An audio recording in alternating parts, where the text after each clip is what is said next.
राम राम सभी भाइयों को। भाइयों, मैं जतिन बहुत आज आपके सामने एक बार फिर नई वीडियो के साथ उपस्थित हुआ हूँ। आज की वीडियो में हम बात करेंगे कि घर में रोग कैसे आता है और कई लाख कोशिशों के बाद भी वो किसी भगत से हटता क्यों नहीं है, इसका कारण क्या है। तो आइए वीडियो शुरू करते हैं और जानते हैं। तो भाइयों, मैं आपको एक बात बताना चाहूँगा कि आज की भगताई में और पहले की भगताई में ज़मीन आसमान का अंतर है। वो अंतर क्या है कि जब पहले किसी की डोली खिलाई जाती थी, उसमें ये होता था कि कई साल बीत जाते थे, तब जाके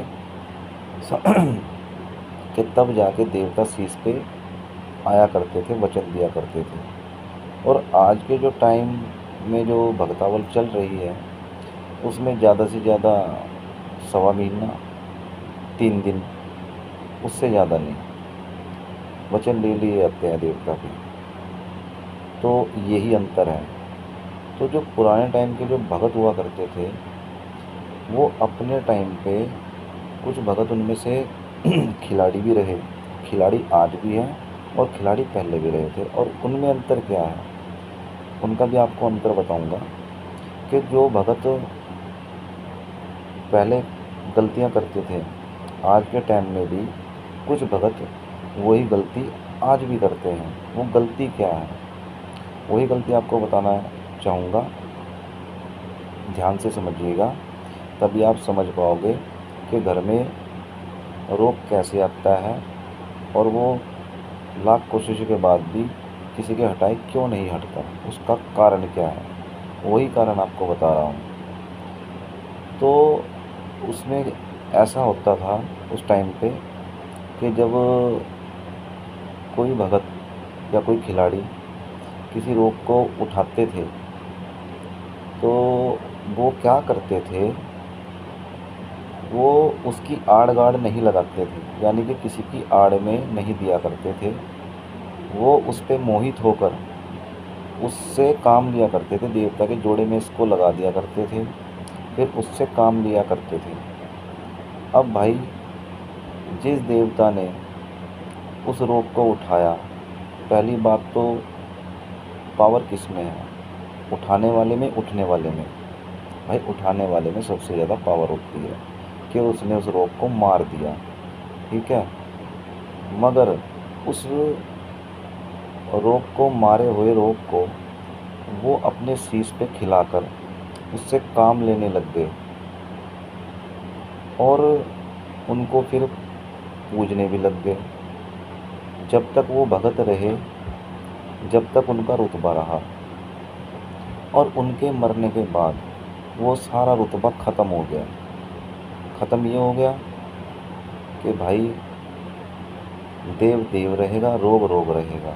इस बात का तो आपको भी पता ही होगा। अगर कोई रोग भाई देवता बनने लग जाए, तो भाई वो देवता नहीं बन सकता, वो रोग ही रहेगा। वो कहीं ना कहीं गलतियां करेगा, मगर भाई देवता कभी भी गलतियां नहीं करता है।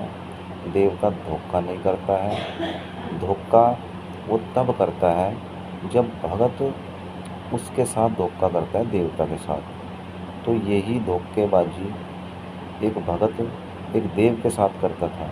वो जिससे काम लेता था, जिससे उसका रुतबा बना, उसको तो उसने पीछे कर दिया, और जिसको देवता ने मारा, उससे वो काम लेने लग गए।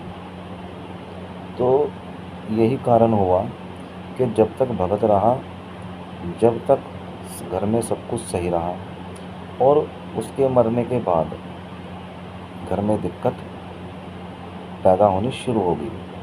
वही दिक्कत हुई जो कभी के टाइम में उस भगत ने वो कहीं से चीज़ उठाई होगी, वो किसी से हट नहीं रही होगी, और उस भगत ने वो हटा दी होगी, और फिर वही काम उस घर में शुरू हो जाता है, जिस वजह से कुछ भक्तों के द्वारा वो काम संपन्न नहीं हो पाता, जिस वजह से भगत भी थक हार जाते हैं और घर के भी थक हार जाते हैं, और कुछ तो सत्संग भी ले लेते हैं। और आज के टाइम में कुछ घर ऐसे हो गए हैं कि उनका देवी देवताओं से विश्वास हट चुका है। इस बात का तो आपको पता ही होगा। एक आपको एग्जांपल देना चाहूँगा कि भाई जो आज का टाइम है, जो आज के टाइम के जो भगत हैं वो क्या करते हैं, उनको रोक मारने की समझ तो है नहीं। मारने की कोशिश तो देखो सभी करते ही हैं। सब कोई नहीं ये चाहेगा कि किसी के गुरु की बदनामी हो, वो कुछ ना कुछ तो प्रयास करेगा। ठीक है, इतना तो आपको भी पता ही होगा। प्रयास हर कोई भगत करता है, मगर भाई जब उसको उसकी समझ ही नहीं है, उसके रास्ते का पता ही नहीं है, उसके तोड़ का ही नहीं पता है, वो उसको कैसे हटाएगा। तो भाई इसकी समझ कौन देता है कि देवता देता है। आपको मैं एक एग्जाम्पल देने वाला था, मैं आपको वो दे रहा हूँ कि जब माता काली थी, माता काली ने जब रक्त बीज को मारने की कोशिश करी, उनसे युद्ध करा, तो माता काली को इस बात की पहले समझ नहीं थी कि रक्त बीज कैसे मरेगा। ठीक है, ये तो आपको भी पता ही होगा, आपने भी कहानी देखी होगी कि वो उनके शीश को काट देती है, मगर शीश कटने के बाद भी कई रक्त बीज पैदा हो जाते हैं। तो माता काली यहाँ पे परेशान हो जाती है और समझ नहीं पाती है। वो मारती रहती है, मगर भाई जो मेन जड़ है, जब तक मेन जड़ नहीं कटेगी, मेन जड़ नहीं पटेगी, जब तक कुछ नहीं हो सकता। तो माता काली को इसका आभास हुआ, तो उन्होंने अपना खप्पर आगे अड़ाया और जो वो खून टपका वो उसके खप्पर में टपका, जिस वजह से रक्त बीज को मारने में माता सफल हुई। तो भाई यही बात एक भगत के ऊपर भी लागू होती है कि जो ये चीज़ होती है, कोई रोग होता है, भाई रोग देखो पावरफुल होता है, और पावरफुल ऐसा होता है कि वो कुछ भी रूप ले सकता है।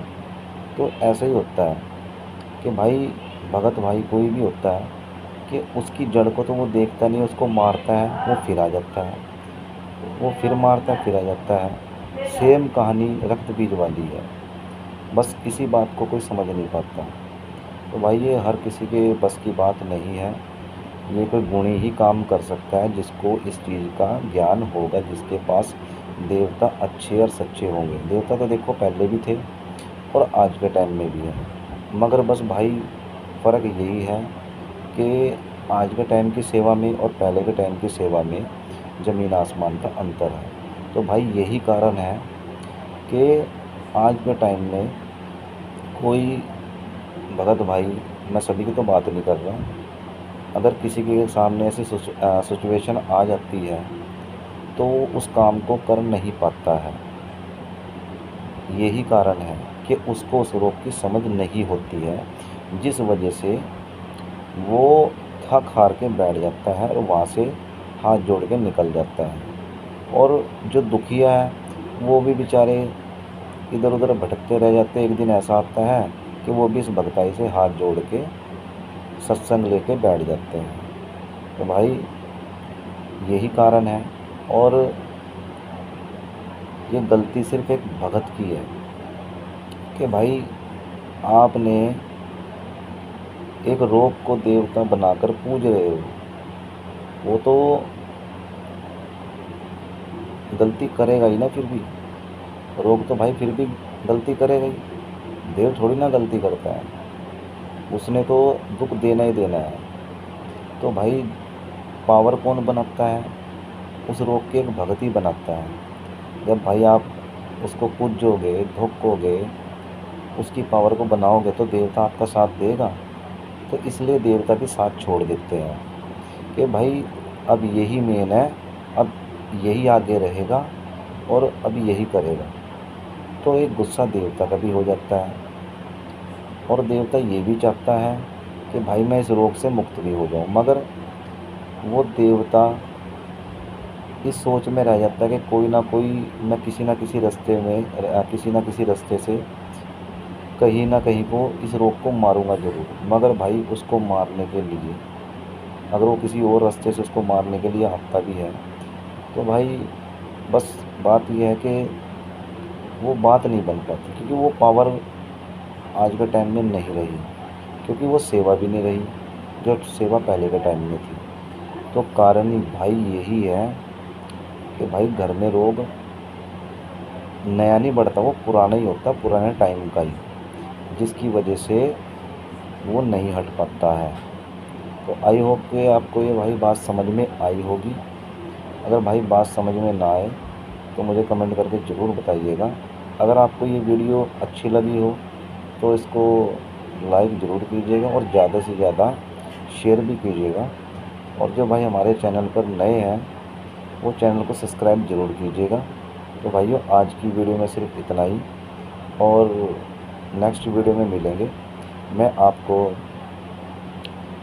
और भी कारण बताऊंगा कि घर में रोग आने के और कौन से कारण हैं। तो मिलते हैं भाइयों नेक्स्ट वीडियो में। तो भाइयों, आज की वीडियो में सिर्फ इतना ही। जय वाल्मीकि और हर हर वाल्मीकि।